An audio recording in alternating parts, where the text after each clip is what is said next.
अभी कुछ दिनों पहले मेरे भाई की शादी हुई है और जब हम अपनी भाभी को घर लाने गए ना तो उधर जाकर मेरे पेरेंट्स ने ऐसे बोला मेरी भाभी के पेरेंट्स को कि इसे हम बिल्कुल अपनी बेटी समझ के रखेंगे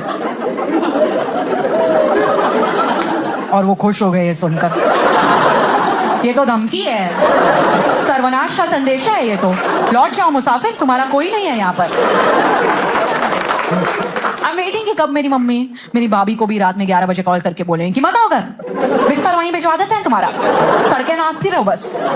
मैं चाहती हूँ ऐसा हो कि मेरी भाभी ना एक बहुत ही इंपॉर्टेंट प्रेजेंटेशन दे रही हूँ अपने ऑफिस में, बीच प्रेजेंटेशन में मेरी मम्मी का कॉल जाओ उनके पास कि तुमसे बोला था ना दही फ्रिज में रखकर,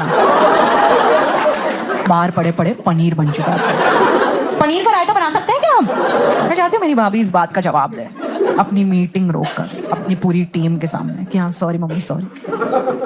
सही बात है, पनीर का रायता तो नहीं बना सकता। ठीक है मैं रोटी लैपटॉप में दबाकर खा लूंगी मम्मी, ठीक है।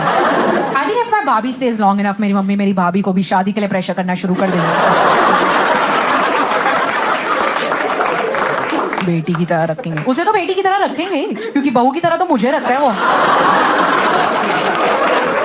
उस दिन आकर ऐसे बोलते हैं मेरे पेरेंट्स मुझे कि सुनो तुम एक काम करो, तुम हमारे लिए एक टीवी ले आओ। अपनी बेटी से कोई डाउरी मांगता है क्या? फिर आकर गैस लाइट कर रहे मुझे, इमोशनली ब्लैकमेल करे कि अरे तुम्हें तो कह सकते हैं सब, तुम तो अपनी हो, प्लीज मुझे पराया धनी समझिए आप। Don't get too comfortable with me. अब मैंने भी ना सास ससुर की तरह ट्रीट करना शुरू कर दिया है। मैं उकसा रही हूँ उनके बेटे को अलग घर लेने के लिए। तो डे बाय डे मेरे पेरेंट्स और ज्यादा कंफर्टेबल होते जा रहे हैं मेरे साथ, जबकि मैंने उन्हें मना किया। मैं रोज वार्न करती हूँ उनको कि don't mess with me, you don't want to get on my bad side. I know some people. मैं कह रही मुझसे तमीज से पेश आए, don't use that tone with me. तो अगले ही सेंटेंस में और खराब हो जाती टोन, दिमाग ठिकाने लगा देगा तुम्हारा। हाँ अगर मिल जाए तो sure. I just don't like the tone in which my parents talk to me. They talk to me like I'm some virgin loser. तो रोज आकर मुझे पूछ रहे थे कि कल रात में तुम्हें लेट क्यों हो गया घर आने में, कहाँ थी तुम कल रात में? ये कोई सवाल है एक जवान लड़की को पूछने वाला? I'm sorry, I'm not comfortable sharing this with you. We are not that close yet. इससे पूछ रहे हो कितने मैनर्स नहीं है क्या आप में? आपके पेरेंट्स ने आपको सिखाया नहीं है ऐसे क्वेश्चन नहीं पूछते? पूछे जा रहे कहाँ थी तुम कल रात, किसके साथ थी? मत पूछो, तुम लोग हैंडल नहीं कर पाओगे इसका आंसर। फिर भी पूछे कहाँ थी तुम कल रात में, क्या कर रही थी? अपने महबूब के बाहों में लौट रही थी, उसके बिस्तर में मेरा यौवन अंगड़ाई ले रहा था, मेरी कली खिलने ही वाली थी, समा बीत चुका था कि आपका कॉल आ गया, तो दोबारा शुरू करना पड़ा हमें। और आपको तो पता ही है मेरा ओव्यूलेशन फेज चलता है, फिर तो सब खत्म ही करके आती हूँ मैं। मुझे ऐसा दिन में नहीं हो सकता है क्या? रात में ही करना होता है क्या? दिन में हमने कभी तो कुछ मना नहीं किया है तुम्हें करने से, तुम्हें फिर से गैस हो जाएगी रात में ये सब करोगी तो। ऐसे बोलते हैं कि हमें तो समझ ही नहीं आता है कि इतना लेट कोई कैसे घूम सकता है बाहर, इतना लेट तो सिर्फ ट्रक्स घूमते हैं रास्तों पर। हमारी बेटी एक ट्रक बन चुकी है, बारूद की तरह घूमती रहती है रास्तों पर। ऐसा होता क्या है उन पार्टीज में, हमारी तो समझ ही नहीं आता है। Your lack of imagination is not my problem. जो लोग पिछले 30 साल से रात में 3 बजे सिर्फ टॉयलेट करने के लिए उठे हों, उनको मैं क्या समझाऊं कि एक पार्टी में क्या चल रहा है यार? पता है कितना अनोइंग होता है कि आप एक पार्टी से घर वापस लौटो और आप ना एक मदहोश सी वाइब में खुमारी छाई हुई है आपका, 90 ml खुमारी, और आपके कुछ प्लान्स हैं इस रात के साथ। अभी रात तो जवान है, the night is pregnant with plans.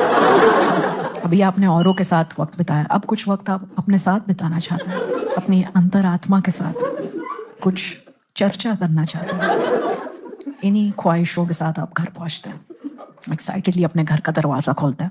उधर 2 होमो इरेक्टस ऐसे खड़े हुए हैं कि क्या टाइम हो रहा है? 3 घड़ियां है घर में, देख लो क्या टाइम हो रहा है। इतने एजुकेटेड पोस्ट ग्रेजुएट लोग रोज रात में मेरा वेट करते रहते हैं कि बताकर बताए क्या टाइम हुआ है, तो पता चले सो सकते हैं कि नहीं। अब इतने चाइल्डिश और नाइव, इतने चाइल्डिश। हेलो सर, आपकी क्या एज है if you don't mind me asking? 35? Okay, आपसे सेक्स शब्द बोला जाता है? हाँ तो बोल के दिखाइए। वाह, व्हाट अ मैच्योर गाय।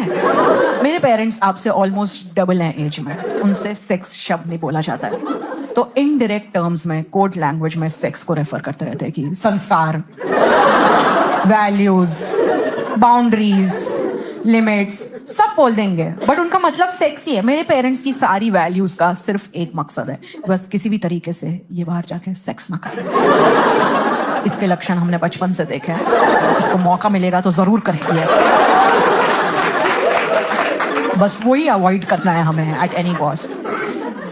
अगर ऐसे एक दिन आकर मुझे मेरी मम्मी बोलती है कि श्रीजा सुनो, तुम ना देर रात तक बाहर मत घुमा करो, कुछ भी हो सकता है। I'm like, क्या हो सकता है? बोलते वो अब तुम समझ जाओ। क्या समझो? From the wealth of knowledge that you have provided me. ऐसे बोलती है आकर एक दिन कि Sreeja you must conduct yourself like a woman of dignity, क्योंकि उन्हें लगता है कि मैं जमीन पर रेंग रेंग कर अपनी झोली फैलाकर भीख मांगने वाली हूँ किसी से सेक्सी की, प्लीज दे दो, मुझे कहीं और नहीं मिलता है। This one time I was in 6th or 7th standard and my mom came into my room. She was fuming, ठीक है, एकदम गुस्से में, like fresh उनकी sensibilities offend की हैं किसी ने, एकदम fresh गुस्सा होकर आ रही है वो। ऐसे आके बोलती पता है हमने तुम्हारी दोस्त को क्या करते हुए देखा नीचे, पता है हमने उसे कॉम्प्रोमाइजिंग पोजीशन में देखा। क्या लड्डू चुराते हुए देख लिया? मुझे क्या पता कॉम्प्रोमाइजिंग पोजीशन का क्या मतलब है यार, ये बोल के चली गई। क्या स्कूटर के पीछे शू करते हुए देख लिया, टापू में चीटिंग करते हुए देख लिया, क्या किया उसने? Do you all know about the concept of about good touch and bad touch? आपको भी सिखाया ही दिया होगा good touch and bad touch, yes? 4 लड़कियों ने बताया। मेरे घर पे सिर्फ बैड टच सिखाया, गुड टच बताया नहीं क्या होता है। सारा टच बैड होता है, समझी? किसी को छूने भी मत देना अपने आप को। No one is allowed to touch you including yourself. Good touch मैंने खुद डिस्कवर किया है प्यूबर्टी हिट करके। बैड टच डिस्क्राइब करते हुए कि वो मेरे अनकंफर्टेबली क्लोज, फिर मेरे अंदर एक फव्वारा क्यों फट गया, ये बैड टच इतना गुड क्यों फील हो रहा है मुझे लगता है मेरे पेरेंट्स को मेरी सेफ्टी से ज्यादा मेरी कंसेंट ही चिंता है। उन्हें ये डर नहीं लगता है कि मेरे साथ बाहर कुछ गलत हो जाएगा, उन्हें ये डर लगता है कि इससे तो मजा आ जाएगा उसमें। ये लड़की हाथ से निकल गई, इसका एक बार हो गया ना फिर तो और ढूंढने निकल जाएगी, पुलिस सांड की तरह घूमेगी बाहर, इसको कोई रोकना नहीं है फिर।